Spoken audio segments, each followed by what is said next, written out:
بسم اللہ الرحمن الرحیم۔ السلام علیکم ڈیئر اسٹوڈنٹس، امید ہے آپ صحت اور ایمان کی بہترین حالت میں ہوں گے اور اللہ تعالیٰ سے فتنوں سے پناہ کے طالب ہوں گے۔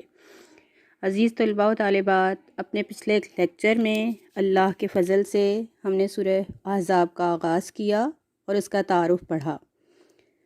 امید ہے آپ نے سوالات کے جوابات کاپی پر لکھ لیے ہوں گے اور لیکچر کو بھی خوب سمجھنے کی کوشش کی ہوگی۔ اپنے دوسرے لیکچر میں ہم غزوہ احزاب کے اسباب جاننے کی کوشش کریں گے۔ لیکچر کا آغاز کرنے سے پہلے آپ کے ذہن کو سوئچ آن کرنے کے لیے میں آپ سے کچھ سوالات کروں گی۔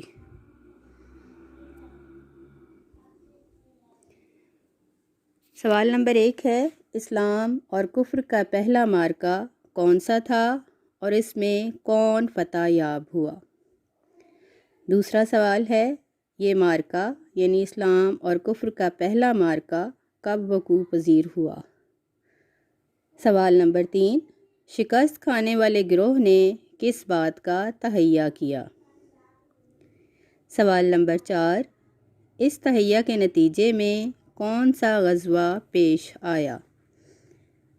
یقیناً سارے جواب آپ کے ذہن میں فوراً سے کلک کر رہے ہوں گے، اور اگر نہیں تو ریفریش کا بٹن کلک کریں، سابقہ نالج فریش ہو جائے گا۔ چلے دیکھتے ہیں پہلے سوال کا جواب، یعنی غزوہ بدر جو اسلام اور کفر کا پہلا معرکہ تھا اور اس میں مسلمان فتح یاب ہوئے اور کفار کو عبرتناک شکست ہوئی، یعنی اپنے سے 3 گنا کم فوج سے 70 جنگجو ہلاک کروائے اور 70 قیدی ہوئے، اور یہ معرکہ 17 رمضان المبارک سن 2 ہجری میں پیش آیا۔ اب جانتے ہیں شکست کھانے والے گروہ یعنی مشرکین مکہ نے کیا تہیہ کیا۔ اپنی رسوائی کا بدلہ لینے کے لیے انہوں نے تہیہ کیا کہ وہ مسلمانوں سے اس جنگ کا بدلہ لیں گے، جس کے نتیجے میں 1 سال بعد غزوہ احد پیش آیا، یعنی سن 3 ہجری میں۔ تو یہ تھے آج کے سوالات جن کے جوابات میں نے آپ کو دیے، اور جو اب آپ کا کام ہے وہ یہ ہے کہ آپ غزوہ احد کے واقعات پڑھیں اور اس میں مسلمانوں کی وقتی شکست کے اسباب جانیں۔ یہاں سے ہم اپنے سبق کے ساتھ لنک ہوتے ہیں، یعنی غزوہ احزاب کا سبب کیا بنا اور کس وجہ سے یہ غزوہ پیش آیا۔ غزوہ احزاب کا سبب، غزوہ احد میں مسلمانوں کی وقتی شکست تھی، اور یہ وقتی شکست کیوں ہوئی؟ صحابہ کرام رضی اللہ تعالیٰ عنہم کی ایک غلطی کی وجہ سے۔ نبی کریم صلی اللہ علیہ وآلہ وسلم نے کوہ احد کے پشت پر موجود درے میں 50 تیر اندازوں کا دستہ حضرت عبداللہ کی قیادت میں مقرر فرمایا اور حکم دیا کہ فتح ہو یا شکست یہ درہ نہیں چھوڑنا۔ لیکن جب لشکر کفار شکست کھا کر بھاگے تو چند صحابہ کرام نے جگہ چھوڑ دی، حالانکہ حضرت عبداللہ انہیں سختی سے منع فرماتے رہے۔ حضرت خالد بن ولید اور اکرمہ بن ابو جہل جو اس وقت تک مسلمان نہیں ہوئے تھے، انہوں نے احد پہاڑ کے پیچھے سے چکر کاٹ کر جب اس درے سے داخل ہونے کی کوشش کی تو بہت کم صحابہ درے میں موجود تھے۔ یہ چیز مسلمانوں کی کمزوری کا باعث بنی اور انہیں سخت جانی نقصان اٹھانا پڑا۔ کفار مکہ کے دلوں میں اپنی بالادستی کا خیال جم گیا۔ انہوں نے مسلمانوں کے خلاف اپنی سرگرمیاں تیز کر دیں۔ صحرائی بدو قبائل نے بھی جب مسلمانوں کے جانی نقصانات کا چرچا سنا تو انہوں نے بھی شرارتیں شروع کر دیں۔ مدینہ طیبہ میں یہودیوں کے جو قبائل بنو نذیر اور بنو قریظہ آباد تھے، باوجود دوستی کے معاہدوں کے وہ بھی مسلمانوں کو آنکھیں دکھانے لگے۔ مسلمانوں کے ایک دستے نے لا علمی سے بنی عامر کے 2 آدمی مار ڈالے۔ ان کی دیت میں حسب معاہدہ بنو نذیر کو اپنا حصہ ادا کرنا تھا۔ حضور صلی اللہ علیہ وآلہ وسلم ان کے محلے میں تشریف لے گئے اور انہیں اپنا حصہ ادا کرنے کے لیے کہا۔ وہ بظاہر بڑے احترام سے پیش آئے اور ایک مکان کی دیوار کے نزدیک حضور صلی اللہ علیہ وآلہ وسلم کو بٹھایا۔ چھت پر چکی کا ایک بھاری پاٹ رکھا تھا۔ انہوں نے سازش کی کہ چپکے سے کوئی آدمی اوپر چڑھ جائے اور اس کو نیچے پھینک دے۔ ان کا ارادہ حضور صلی اللہ علیہ وآلہ وسلم کو شہید کرنے کا تھا۔ جبرائیل امین نے حسب حکم الہی فوراً مطلع فرمایا۔ حضور صلی اللہ علیہ وآلہ وسلم وہاں سے اٹھ کر چلے آئے۔ بنی نذیر کو اس غدر کے باعث حکم دیا گیا کہ وہ 10 دن کے اندر مدینہ سے نکل جائیں۔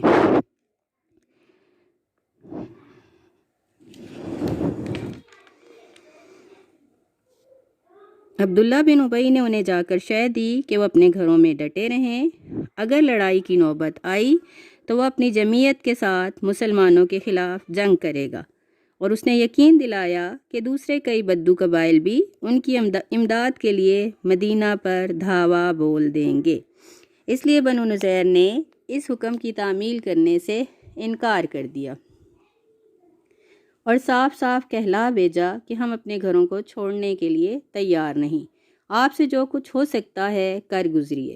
نبی کریم صلی اللہ علیہ وآلہ وسلم نے مہلت کی مدت ختم ہوتے ہی ان کا محاصرہ کر لیا۔ عبداللہ بن ابی دبک کر اپنے گھر میں بیٹھ رہا۔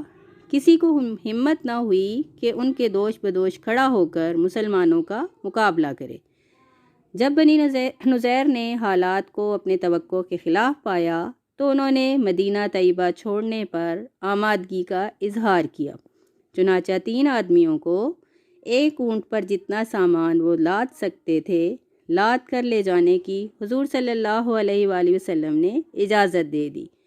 بنو نذیر جلا وطنی کے بعد کچھ خیبر میں آ کر آباد ہو گئے اور بعض وادی القرا میں فروکش ہو گئے، لیکن انہوں نے یہاں آ کر بھی اسلام کے خلاف سازشیں کرنا شروع کر دیں۔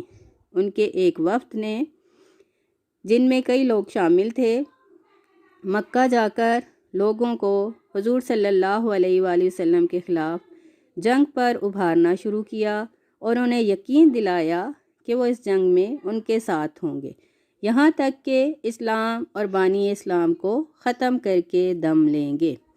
قریش نے ان سے پوچھا کہ اے علماء یہود، تم صاحب کتاب ہو اور علم و فضل میں تمہارا مقام بہت اونچا ہے، تم جانتے ہو کہ محمد صلی اللہ علیہ وآلہ وسلم سے ہم برسر پیکار ہیں، ہمیں ذرا یہ تو بتاؤ کہ ہم راہ راست پر ہیں یا وہ؟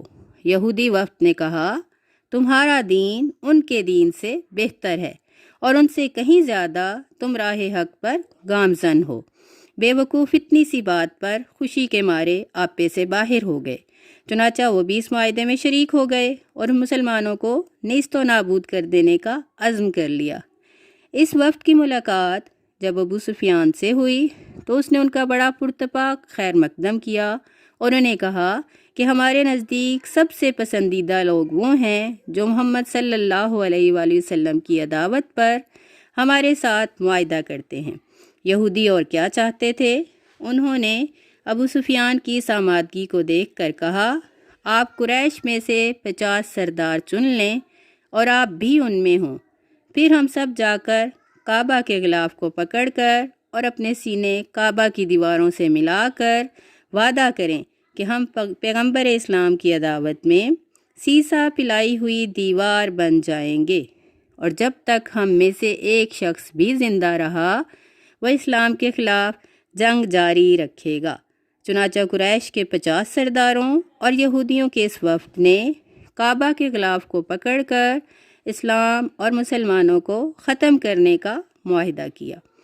یہاں سے وہ بنو غطفان کے پاس پہنچے، انہیں اسلام کے خلاف خوب بھڑکایا اور قریش کے ساتھ جو طے پایا تھا اسے بھی خوب نمک مرچ لگا کر بیان کیا، اور ساتھ ہی یہ لالچ بھی دیا کہ اگر تم اس جنگ میں ہمارا ساتھ دو گے تو ہم خیبر کے باغات کی کھجوروں کا سارا پھل اس سال تمہاری نظر کر دیں گے۔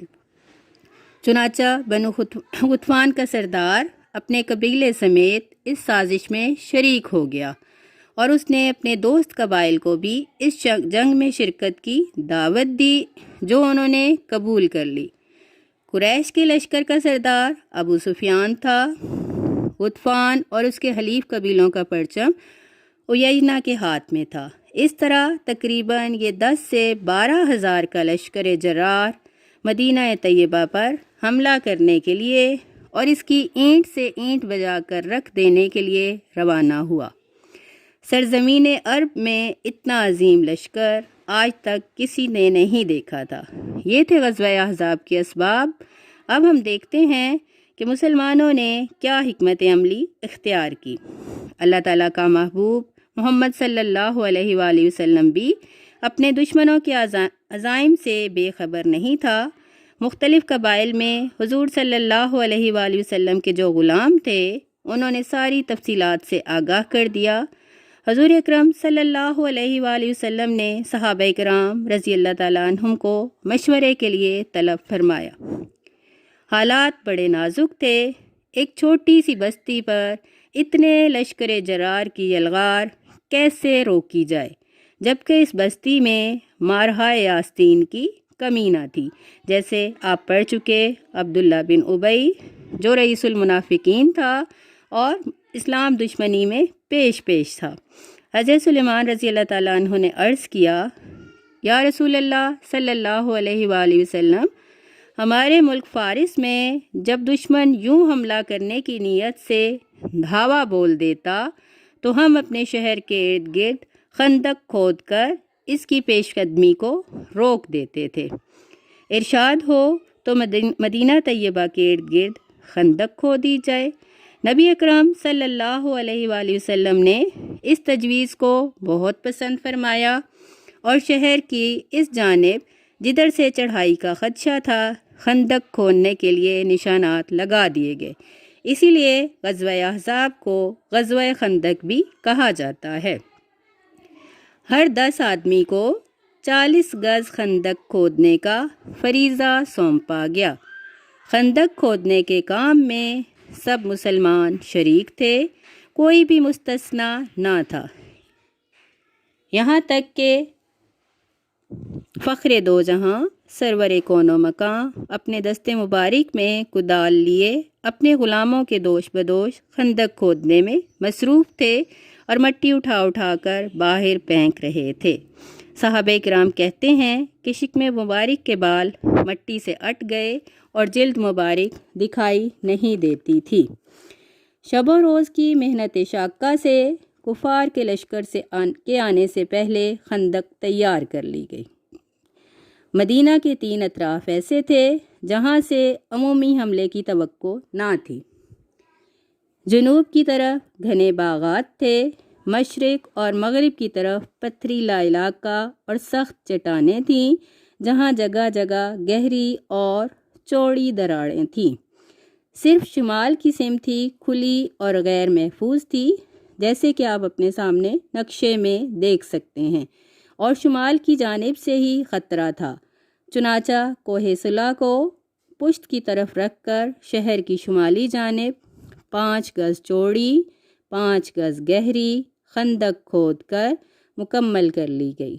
دشمن کے وہاں پہنچنے سے پہلے حضور صلی اللہ علیہ وآلہ وسلم 3000 جانثاروں کو لے کر موضوع مقامات پر خیمہ زن ہو گئے۔ کفار کا لشکر جو ایک طوفان کی صورت میں آگے بڑھا چلا آ رہا تھا، اسے یہ خیال تھا کہ وہ مدینہ کی بستی کو پہلے حلے میں ہی نیست و نابود کر کے رکھ دے گا۔ انہوں نے جب اپنے سامنے اتنی چوڑی اور گہری خندق دیکھی تو حیرت زدہ ہو کر رہ گئے۔ ان کی جنگی منصوبہ بندی میں ایسی تدبیر کا سان و گمان بھی نہ تھا۔ مجبوراً خندق کی دوسری طرف انہوں نے اپنے خیمے نصب کر لیے اور مسلمانوں کو اپنے محاصرے میں لے لیا اور حملے کے لیے مناسب وقت کا انتظار کرنے لگے۔ تو عزیز طلباء و طالبات، آج ہم نے غزوہ احزاب کے اسباب جانے کہ یہ غزوہ کس وجہ سے پیش آیا۔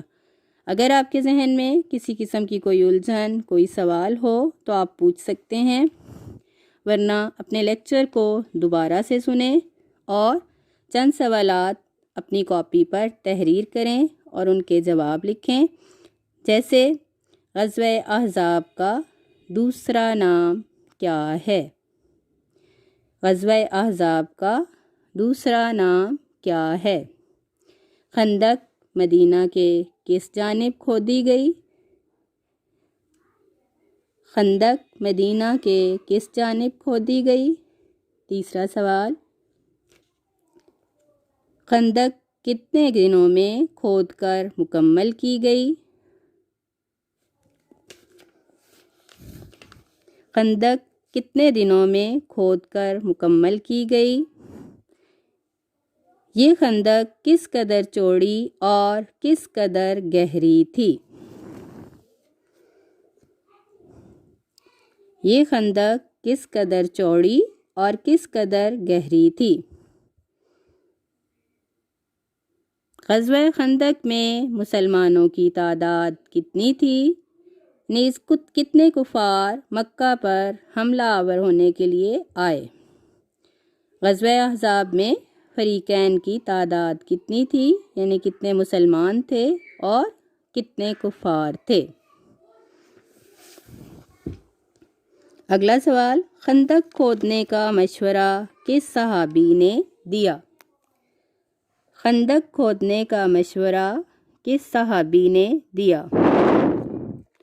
نبی کریم صلی اللہ علیہ وآلہ وسلم کو نعوذ باللہ قتل کرنے کی سازش کس قبیلے نے تیار کی؟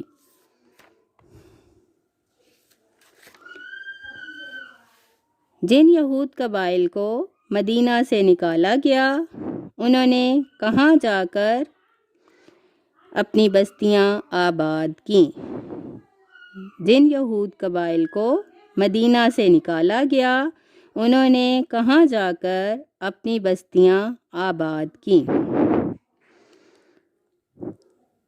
اگلا سوال، جو میں نے اس میں ذکر نہیں کیا لیکن آپ گزشتہ کلاسز میں پڑھ چکے، تو آپ مجھے بتائیں گے میثاق مدینہ سے کیا مراد ہے، کب ہوا اور اس کی اہم شرائط کیا تھیں؟ میثاق مدینہ سے کیا مراد ہے، یہ معاہدہ کب ہوا اور اس کی شرائط کیا تھیں؟ امید ہے تمام باتیں آپ نے نوٹ کر لی ہوں گی۔ اپنے لیکچر کو غور سے سنیں، اپنے کام کو اپنی نوٹ بک پر تحریر کریں، اور کوئی سوال ذہن میں ہو تو اپنے اساتذہ سے رہنمائی حاصل کریں۔ اللہ تعالیٰ آپ کا حامی و ناصر ہو۔ اللہ حافظ۔